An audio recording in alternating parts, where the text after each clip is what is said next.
An update tonight on a First Coast News investigation. The widow of this Marine veteran who died while under the care of a man pretending to be a nurse is now suing BrightStar Care, its former Jacksonville franchise, and the two people convicted in the criminal case. The lawsuit claims BrightStar Care was trusted to provide skilled nursing services to veterans as a provider in the VA Community Care Network. But the Moody family alleges that trust was broken. Now they're hoping this lawsuit leads to changes that better protect veterans. We miss our dad. We missed out on his progress. We missed out on God's miracle. We missed out on the opportunity to actually be able to help him. More than a year and a half after 69-year-old Marine veteran Kinsworth Moody died at his Fleming Island home while being cared for by a man posing as a nurse, his widow and daughters say the fight for accountability is not over. What is justice for you? To make sure that this doesn't happen to someone else, to make sure that the veterans are being handled correctly, taken care of, and they are safe in their home. Sandra Moody has now filed a wrongful death lawsuit against the home healthcare corporation, BrightStar Care, and Humdum LLC, doing business as BrightStar Care of East Jacksonville, Neptune Beach. She's also suing convicted nurse impersonator Julian Williams and his fiancée Alexia Irwin, who both worked for the franchise. They pleaded guilty to criminal use of personal identification and practicing without a license. Williams also pleaded guilty to abuse or neglect of an elderly person.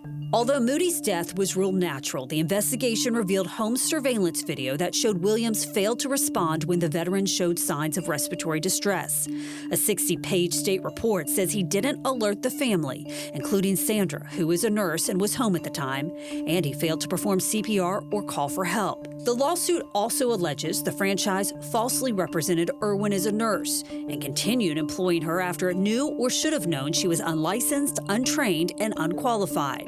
It also claims she hired other unlicensed, untrained, and unqualified staff. It's a 17-count complaint involving both negligent hiring, negligent retention, negligent supervision, the negligence of Humdum, abuse and neglect of a vulnerable adult. Darla Keene is representing the Moody family. But it's important to note that the franchisor, BrightStar Franchising LLC, bears responsibility in this case. The 46-page suit also alleges BrightStar's corporate office knew about staffing and hiring concerns months before Moody died, but failed to intervene. It cites this December 2023 notice of default sent from the corporation to the local franchise. The letter warned them about hiring nurses on an expedited basis without performing the required vetting, training, and other procedures. The franchise was given 30 days to correct the problems or risk losing its franchise agreement. The letter also noted previous complaints involving apparent dishonesty, including claims that patient care records falsely documented services that were never provided. BrightStar Corporate knew of their hiring practices and what was going on there before Julian Williams ever walked through the front door of Sandra Moody's home. Days after Moody's death, the state suspended the Jacksonville franchise's license to operate. The business remains closed. While Williams and Irwin are now in prison, Keene says the civil case is about holding everyone they believe shares responsibility accountable. Kinsworth Moody was accountable to our country. He dedicated himself again for over 2 decades, and the healthcare system absolutely failed him in this case. The defendants in this case chose a paycheck, and Kinsworth Moody paid for his life. We reached out to the franchise owner, but his attorney said he declined to comment and would only say he denies all wrongdoing. The civil part is more of just making sure nobody has the audacity to ever try to do something like this ever again. The lawsuit seeks unspecified damages.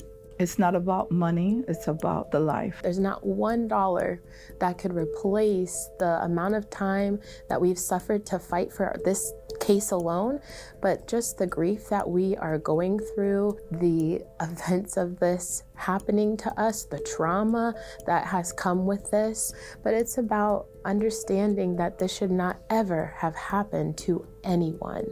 And we just want justice to truly be served.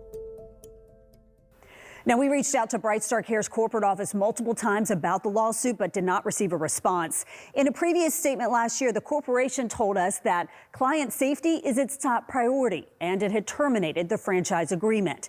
When we asked the VA if BrightStar is still a provider in the VA Community Care Network, a spokesperson told us the VA does not comment on pending litigation.